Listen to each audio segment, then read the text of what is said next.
This podcast is brought to you by JAM, Junction Arts and Media, building community in the Upper Valley through media.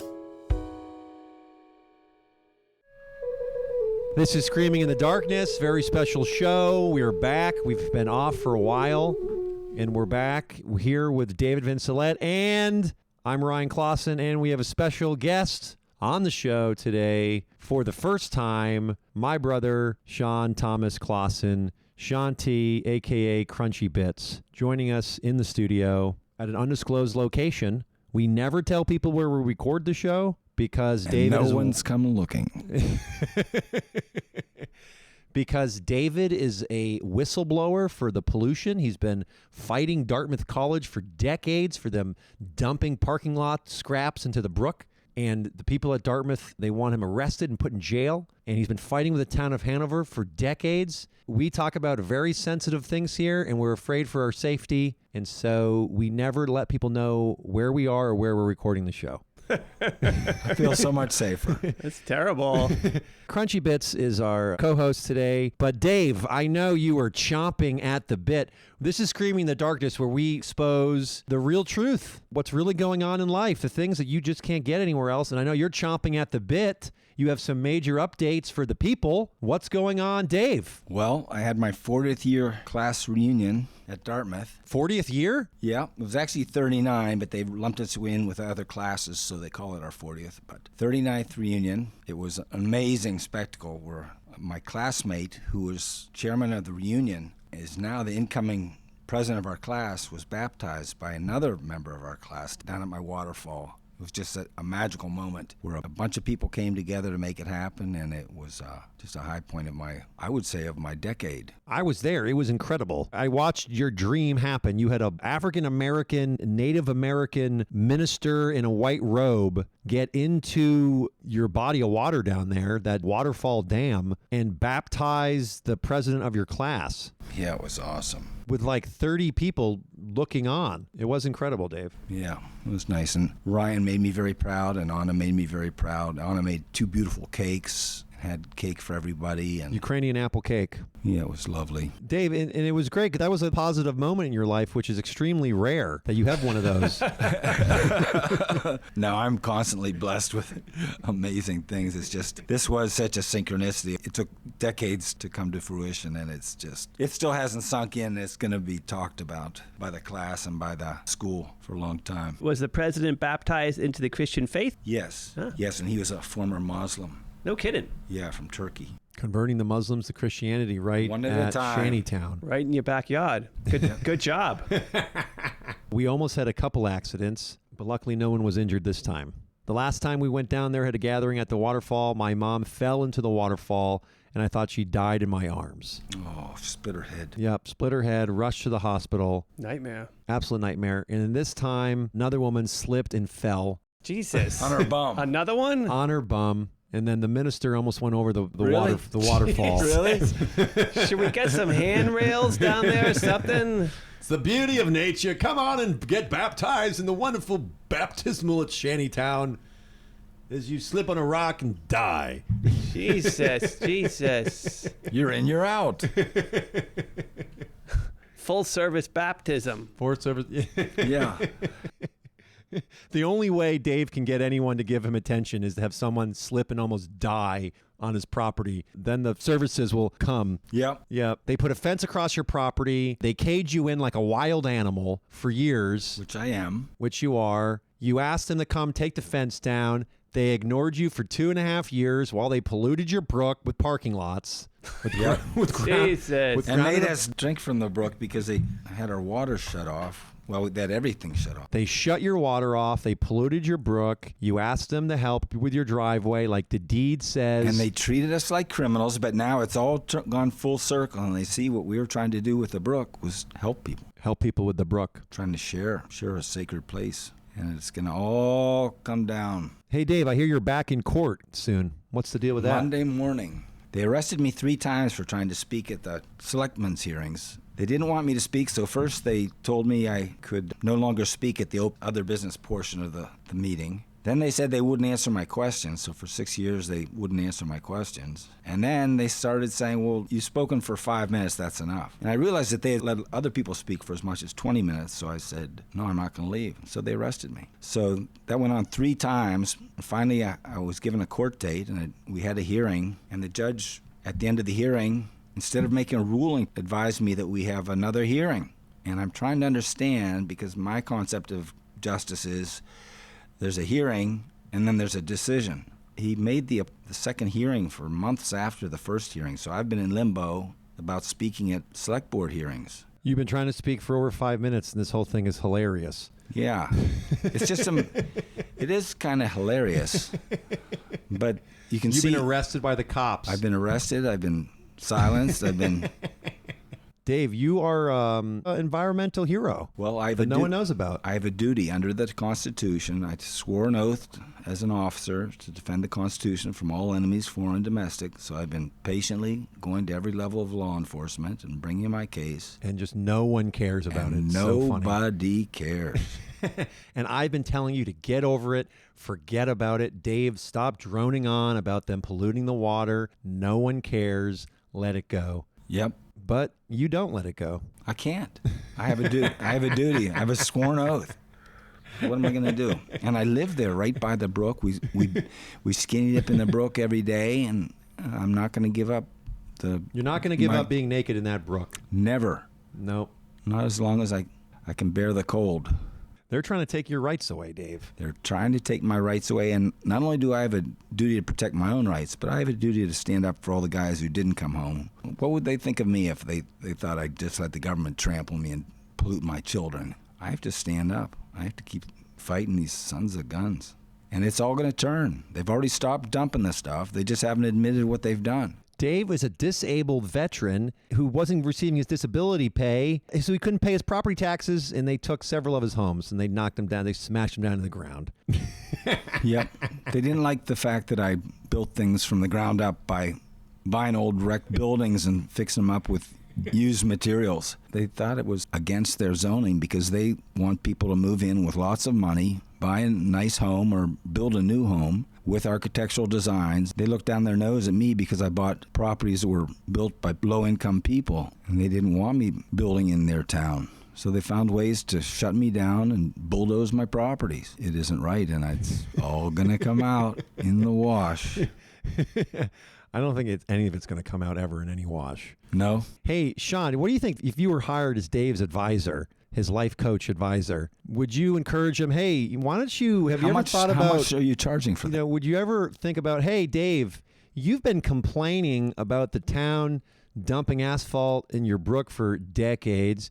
You've been fighting with the town for decades. You've been arrested dozens of times. Would you encourage him? You ever think about just stopping all this, stopping going to the meetings, stopping fighting the asphalt, stop complaining, just move on, get a new hobby, you know? Only if it felt right. I mean, he's obviously been doing it for very powerful reasons. So I would say he should keep doing it until he feels like it's time to stop, which, might be never. But I was going to ask, have you had any luck, with the new mayor in town now? Well, there is a new town manager, and he's very interested in making videos about come to Hanover and look at the business, but he hasn't been receptive. It's been a year now that he's been in office.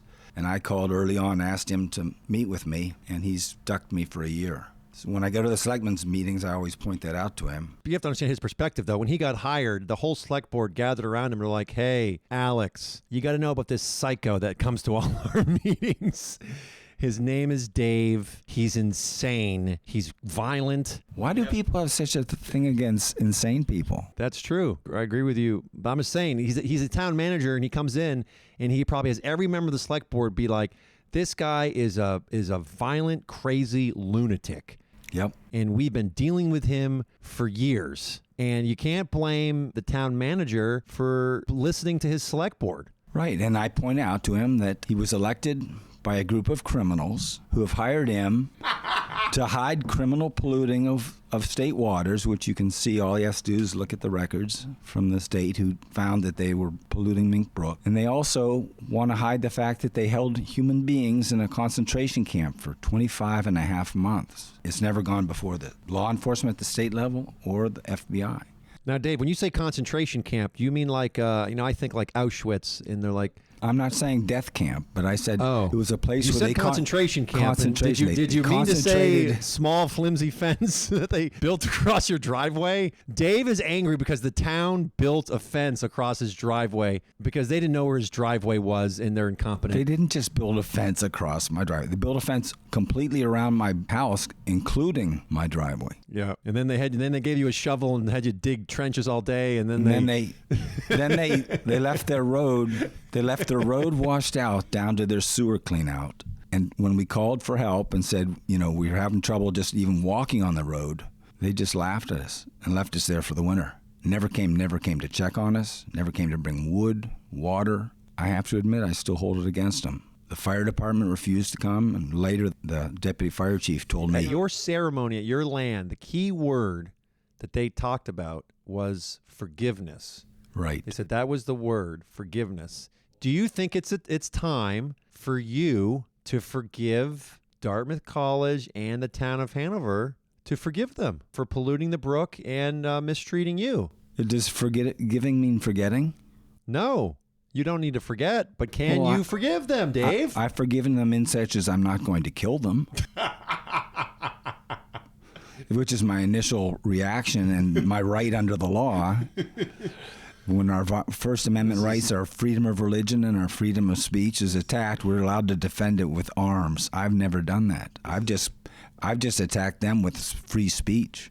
I think I've forgiven them pretty well. This is exactly why we record from an undisclosed location, Dave. No, I was trained in the arts of war. I could easily attack people and hurt them. I have no interest in doing that. I'm saved by Jesus Christ, and I'm guilty of sin and fallen short of the glory of God, and I've no expectation of other people to be perfect. But at the same time, for somebody to go on for 20 years in an office and be silent to the fact that they're polluting town waters where children swim, and then when I patiently bring it to the front, they fight me and fight me and fight me until they finally stop it, but they hold us prisoner. I have trouble with it as far as forgiveness is concerned. I wish I could just forgive and walk away, but I can't walk away. I have a duty. I'm supposed to stop what's going on, and I'm going to educate this new manager. He's been there 3 times while the police came in and took me out in chains. Never once stood up to protect my rights. I've asked him to talk to me. I've called his office repeatedly. He won't speak to me. My only opportunity is to talk to him at the select board hearings. I keep telling you got to bring jokes into that. I know it's just not as funny a subject as you think it is. I'm trying to see the funny in it. I'm just thankful that things have turned now. We've got my grandson. We can focus on playing in the brook yesterday, swimming and laughing and having fun, which is the way it should be. And not only that, but after 40 years down there was a erosion in the road going down to the waterfall. And it is the town's responsibility because they have sewer infrastructure there. And I called, and they actually came and repaired it.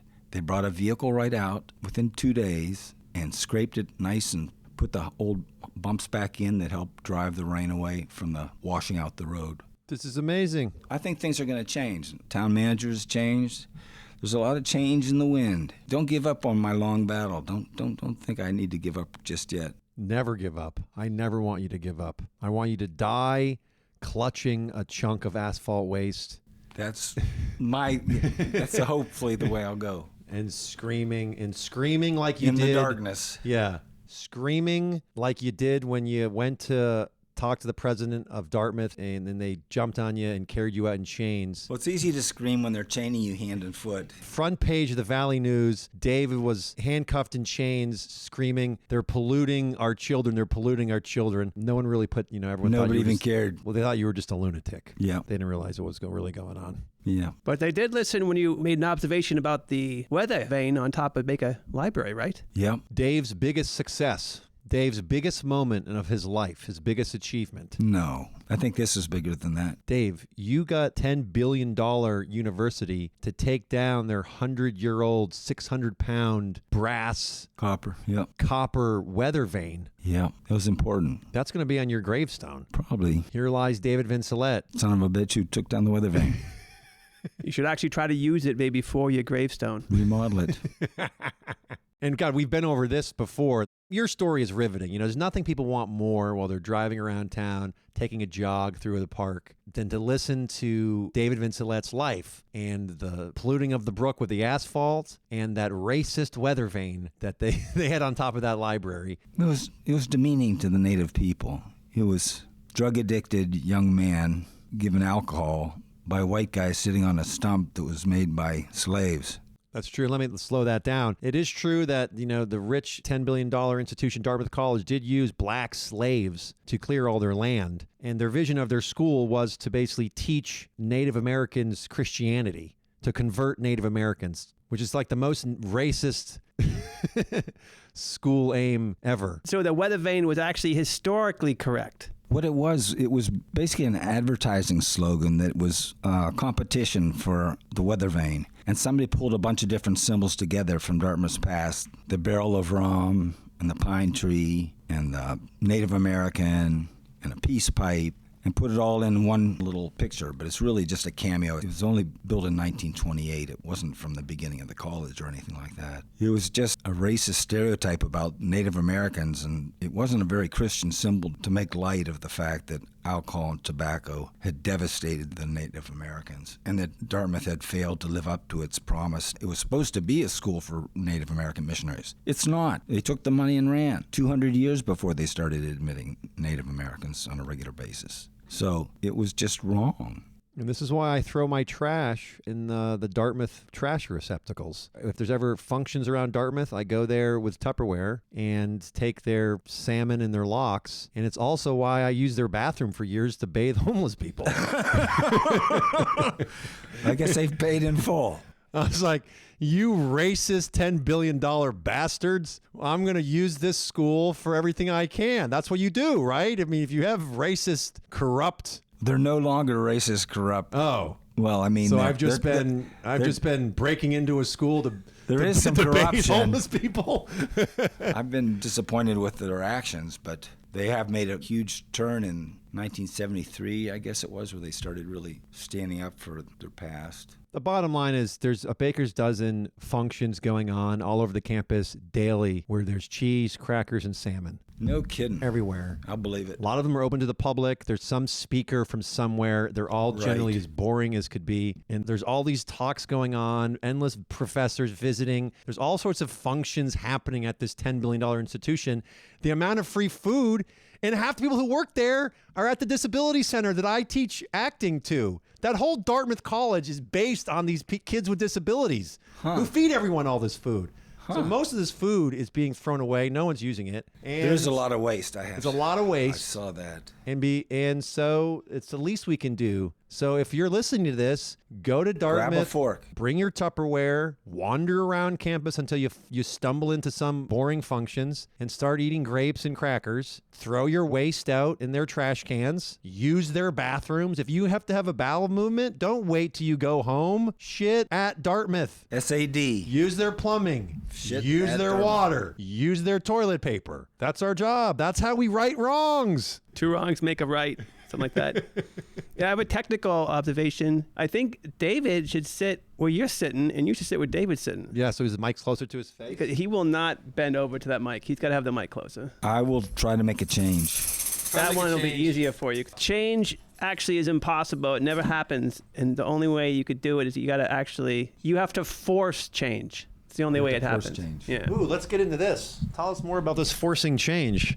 Yeah. And before we get into that, I mean, how many times people want to listen to David drone on about the asphalt and the brook and Dartmouth you College? got me going. I'm sorry. I apologize to the audience every time we take a left turn I started to with boring city. I started with the baptism. We need to hear about...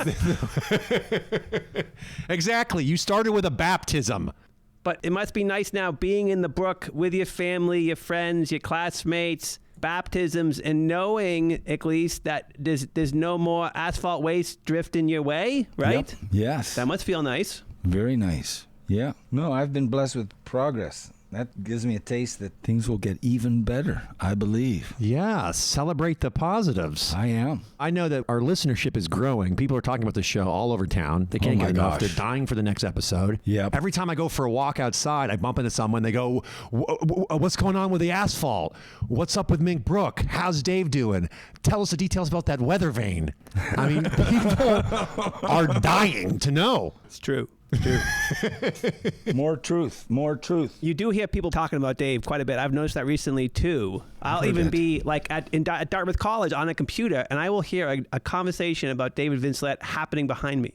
Wow. You know, people are definitely interested because we don't have that many people, you know, with the guts who actually speak out and feel so passionate that they'll pursue something for year after year after year, after arrest, after court battle, after court hearing. It's relentless, and people are impressed by that. That is true. I saw some statistic that the vast majority of people will never stand up to oppression. It's not in their genes, Right. or their conditioning to actually do it. They can't do it, and they won't do it. Too tiresome, just emotionally draining. It is. You should be hired. You would be, for any cause out there, if they really wanted to succeed, they would want David Vincelette on their team, because you just won't stop. That's true. More than anyone I've ever met in my life. It's drained me, though. There are some things in the Bible that say that madness is caused by oppression, living under oppression for long periods of time. And that's why postal workers all went crazy, I think. They're oppressed, living under a cloud. It's a viciously male-dominated workforce too. A lot of angry veterans in there. Holy cow. I worked in there for a year, and when they fired me, I was like, thank you, Lord. Where'd you work for a year? Post office. I heard you lived 10 years longer if you worked at the post office. No, it just feels like it. I met some post office in Lebanon. A guy said he was making $150,000 a year No kidding. as a mailman, yeah. Gee, that gets my stamp of approval. Holy cow.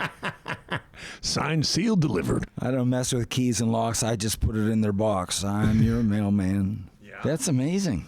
$100,000.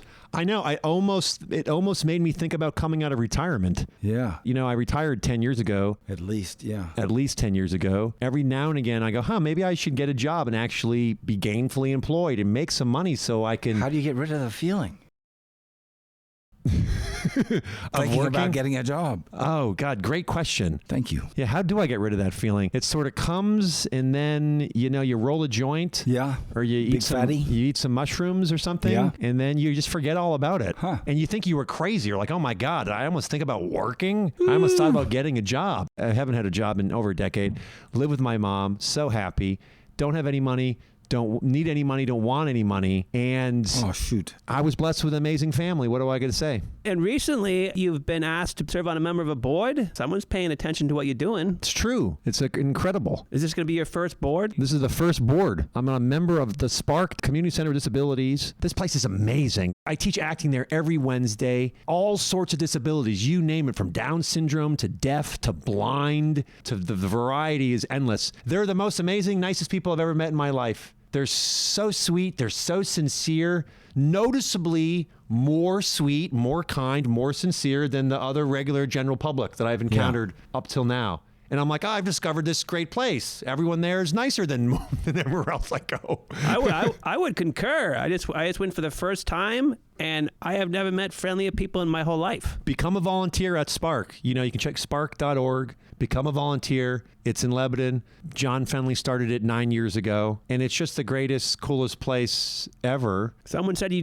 do stand-up comedy or something one of the nights? Yeah. Or is it improv? No, it's an improv class. Yeah, Wednesday, 4 o'clock. It's a improv acting class.